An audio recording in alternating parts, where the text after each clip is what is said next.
Louange à Allah. Nous le louons, nous implorons son aide et son pardon. Et nous cherchons refuge auprès de lui contre le mal de nos âmes et contre nos mauvaises actions. Celui qu'Allah guide, personne ne peut l'égarer. Et celui qu'il égare, personne ne peut le guider. J'atteste qu'il n'y a de divinité véritable qu'Allah, l'unique, sans associé. Aussi, j'atteste que Mohammed est son serviteur et messager. Que les prières et les bénédictions d'Allah soient sur lui, ainsi que sur sa propre famille et ses nobles compagnons. Que la paix et la miséricorde d'Allah soient sur vous. Aujourd'hui, par la volonté d'Allah, nous allons aborder les mérites du qiyam. Chers frères et sœurs, hier encore, nous nous félicitons de recevoir le mois de Ramadan et nous voilà aujourd'hui aux portes de ces 10 derniers jours. Aïcha qu'Allah l'agrée a dit, quand les 10 derniers jours du Ramadan arrivaient, le prophète paix bénédiction sur lui passait sa nuit dans l'adoration, réveillait sa famille la nuit, redoublait d'efforts et serrait son izar, c'est-à-dire son pagne. Hadith rapporté par Muslim. Ainsi, les 10 derniers jours du mois de Ramadan représentent pour les musulmans une occasion privilégiée de se rattraper entièrement à l'adoration d'Allah, de se repentir, de se rapprocher de lui et de l'implorer afin qu'il concrétise leurs aspirations les plus chères. Et l'un des actes recommandés durant cette décade est al-qiyam, la veille nocturne en prière, comme rapporté dans le hadith précédent. Quels sont les bienfaits du qiyam al-layl? Le qiyam al-layl n'est pas seulement une prière, mais un moyen de recevoir des récompenses spirituelles immenses. Voilà 7 bienfaits majeurs de cette belle pratique. Premièrement, qiyam al-layl complète les manques des prières obligatoires. En effet, les lacunes dans nos prières obligatoires peuvent être compensées par qiyam al-layl.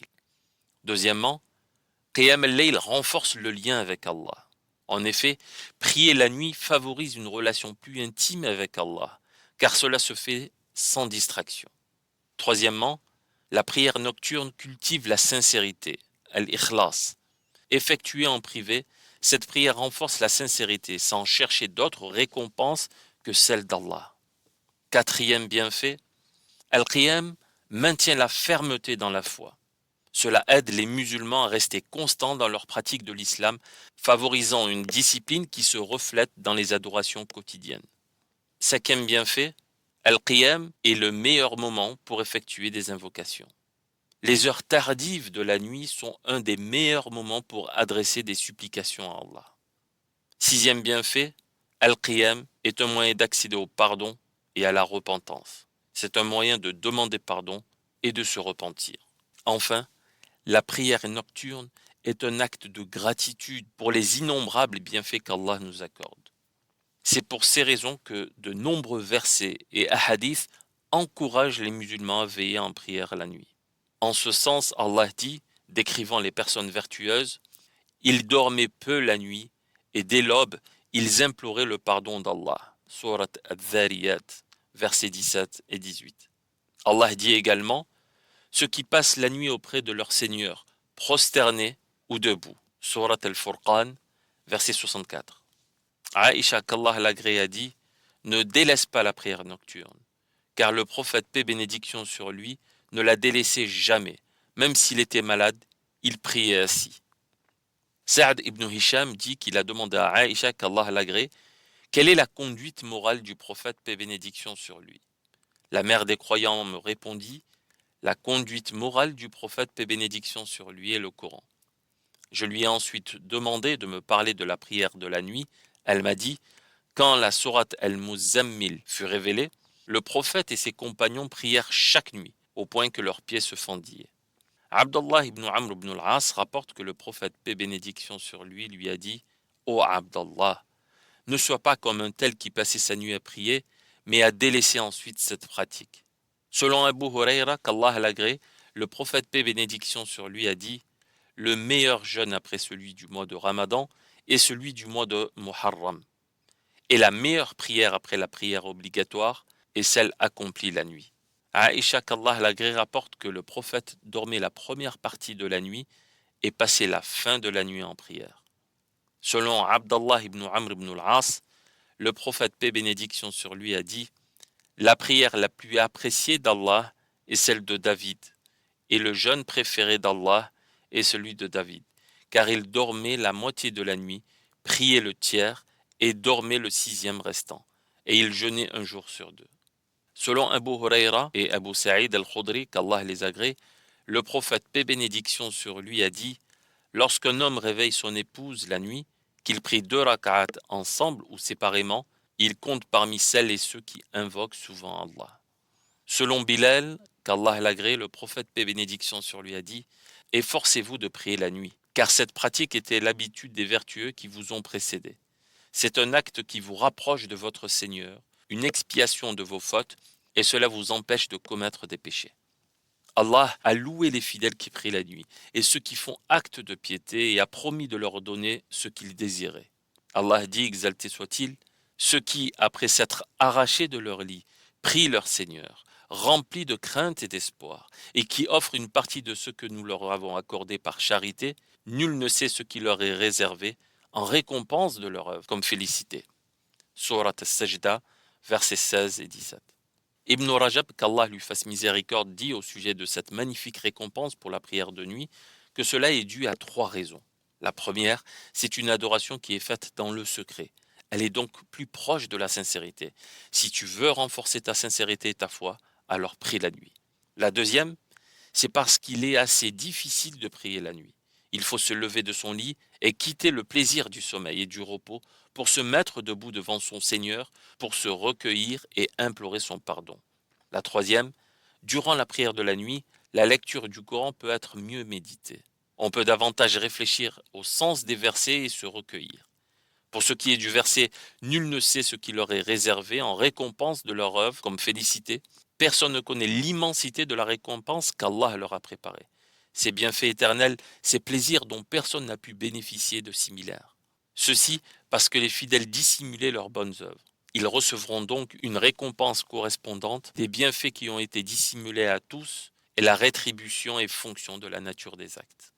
Il est donc indéniable que la veillée en prière est une pratique recommandée tout au long de l'année. Cependant, elle revêt une importance encore plus grande pendant les 10 derniers jours du mois de Ramadan. Abu Huraira rapporte que le prophète, paix et bénédiction sur lui, nous encourageait à veiller pendant le mois de Ramadan sans pour autant nous l'ordonner avec fermeté. Il disait: quiconque veille pieusement les nuits du Ramadan avec foi et sincérité se verra pardonner ses péchés passés. Hadith rapporté par l'imam Muslim. Aïcha rapporte que, plus que durant n'importe quel autre mois, le prophète, paix et bénédiction sur lui, faisait preuve d'une ardeur dévotionnelle plus grande durant le mois de Ramadan, et il en redoublait encore plus pendant les 10 derniers jours de ce mois. Hadith rapporté par Muslim. D'autant plus que durant ces 10 dernières nuits se trouve la nuit du destin, une nuit qui vaut mieux que 1000 mois, tel qu'Allah l'a stipulé dans le Coran. Ibn Omar rapporte: des compagnons du prophète, paix et bénédiction sur lui, virent en rêve que la nuit d'Al-Qadr se trouvait parmi les 7 dernières nuits du mois de Ramadan. Le prophète, paix et bénédiction sur lui, leur dit alors: je constate que vos visions s'accordent toutes à déterminer la nuit d'Al-Qadr comme étant l'une des 7 dernières nuits du mois de Ramadan. Quiconque désire alors situer la nuit d'Al-Qadr doit la rechercher parmi l'une de ces 7 dernières nuits. Aïcha rapporte: le prophète, paix et bénédiction sur lui, se retirait à la mosquée durant les 10 dernières nuits du mois de Ramadan et disait: le prophète se retirait à la mosquée durant les 10 derniers jours du mois de Ramadan et disait: recherchez la nuit d'Al-Qadr dans les 10 derniers jours de Ramadan. Selon Aïcha, le prophète, paix et bénédiction sur lui, a dit: recherchez la nuit d'Al-Qadr parmi les jours impairs de la dernière décade du mois de Ramadan. Elle dit également: je demandais au prophète d'Allah si je parvenais à reconnaître la nuit d'Al-Qadr, que devrais-je dire durant cette nuit? Le prophète, paix et bénédiction sur lui, dit: Seigneur, tu es indulgent, tu aimes l'indulgence, sois indulgent à mon égard. Voici quelques témoignages de nos prédécesseurs qui pratiquaient le qiyam. Quelqu'un questionna Al-Hassan al-Basri en ces termes: je m'endors en bonne santé en ayant le désir de me réveiller pour prier la nuit, et je prépare même de l'eau pour mes ablutions. Mais pourquoi je n'arrive pas à me réveiller pour prier? Hassan lui répondit: tes péchés t'ont emprisonné ou attaché.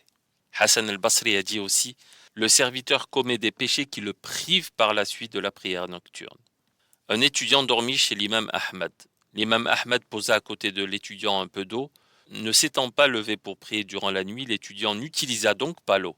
Au moment du sobh, l'imam Ahmed constata que l'eau n'avait pas bougé. Il demanda donc à cet étudiant « Pourquoi n'as-tu pas utilisé l'eau ?» L'étudiant eut honte et garda le silence. L'imam Ahmed lui dit alors « Subhanallah, Subhanallah. Je n'ai jamais entendu parler d'un étudiant dans le hadith qui ne se lève pas la nuit pour prier. » Abu Ishaq al-Sab'i a dit un jour « Ma santé est partie et mes os sont devenus faibles, à tel point qu'aujourd'hui, lorsque je me lève pour prier la nuit, je ne peux lire que Surat al-Baqarah et Surat al-Imran. » L'imam Ibrahim al-Shammas a dit « J'ai connu l'imam Ahmad ibn Hanbal alors qu'il n'était qu'un enfant. Malgré son jeune âge, il se levait la nuit pour prier. » Al-Qasim ibn Ayyub disait « Sa'd ibn Jubayr pleurait tellement la nuit qu'il en est devenu aveugle. » Abdullah ibn Abi Malika disait « J'ai voyagé avec Ibn Abbas de la Mecque à Médine. Il passait la moitié de la nuit en prière. » Qatada disait « L'hypocrite se lève rarement la nuit pour prier. » Ibn Abi Zannad rapporte que son père disait « Lorsque je sortais la nuit pour me rendre à la mosquée du prophète, paix et bénédiction sur lui, il y avait dans chaque maison devant laquelle je passais une personne en train de lire le livre d'Allah. » Thabit ibn Binani disait que la chose la plus délicieuse pour lui était la prière la nuit. Yahya ibn Mu'adh dit « Le remède du cœur se trouve dans 5 choses.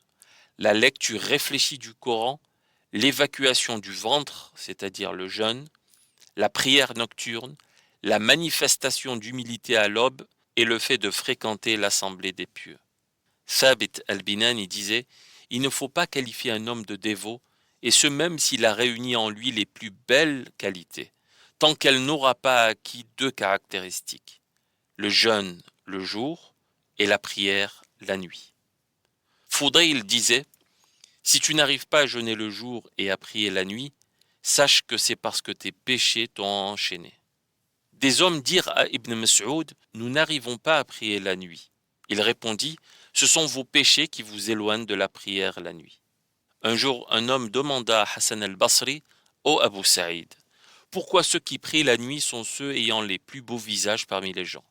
Il répondit « Car ils restent seuls avec le Clément. Alors il est revêt de sa lumière et celle-ci apparaît sur leur visage. » Mes chers frères et sœurs, nous sommes sur le point de vivre les meilleurs jours et les meilleures nuits de ce mois, les 10 derniers jours et nuits du mois de Ramadan. Ce sont les meilleurs jours après ceux de Dhul Hijjah. Par Allah, ce sont des nuits et des jours immenses, des jours et des nuits remplis de bénédictions. Nous vivons des moments privilégiés. Ce n'est pas le moment de baisser les bras, mais bien au contraire, le moment est celui de retrousser ses manches et faire des efforts. Ces derniers jours doivent nous permettre de faire encore plus de bonnes actions, que ce soit en redoublant d'efforts dans notre lecture du Coran, dans nos prières, dans les invocations, dans les évocations à dhikr, en proclamant la pureté, les louanges et la grandeur d'Allah, dans la retraite spirituelle à la mosquée, dans les aumônes et toute bonne action est à saisir. De même qu'il faut profiter de ces jours pour demander à Allah qui nous pardonne nos péchés. Le Ramadan est le mois du retour à Allah et Allah accepte le repentir de celui qui se repent à lui. Chers frères et sœurs, profitons donc de ce qui reste de ce mois. Ces jours sont précieux. Et qui sait, peut-être que nous n'aurons pas l'occasion d'être présents pour un autre Ramadan. Nous prions Allah afin qu'il nous permette l'accomplissement du bien ici-bas et nous permette de goûter au plaisir de son agrément dans l'au-delà. Qu'Allah nous facilite le jeûne ainsi que la retraite pieuse durant ce mois béni. Puisse-t-il accepter nos actes d'adoration et nous pardonner nos péchés. Ô Seigneur, fais que le noble Coran soit le printemps de nos cœurs, la lumière de nos poitrines, la consolation de nos tristesses et le soulagement de nos soucis et de nos malheurs. Ô Allah, aide-nous en ce mois-ci à observer le jeûne, à accomplir les actes de piété et à veiller la nuit du destin avec foi et dévotion. Permets-nous durant ce mois d'éviter les erreurs et les péchés. Ô Allah, permets-nous en ce mois-ci de la faveur de t'invoquer et de te remercier continuellement par ton concours au guide des égarés. Ô Allah, compte-nous parmi le nombre des affranchis de l'enfer durant ce mois béni et accorde-nous le plus haut degré du paradis. Nous concluons cette émission en vous donnant rendez-vous demain à la même heure, Inch'Allah. Soyez au rendez-vous. Et que la paix et la bénédiction d'Allah soient sur son serviteur et son messager, ainsi que sur sa famille et l'ensemble des compagnons. Et que la paix et la miséricorde d'Allah soient sur vous.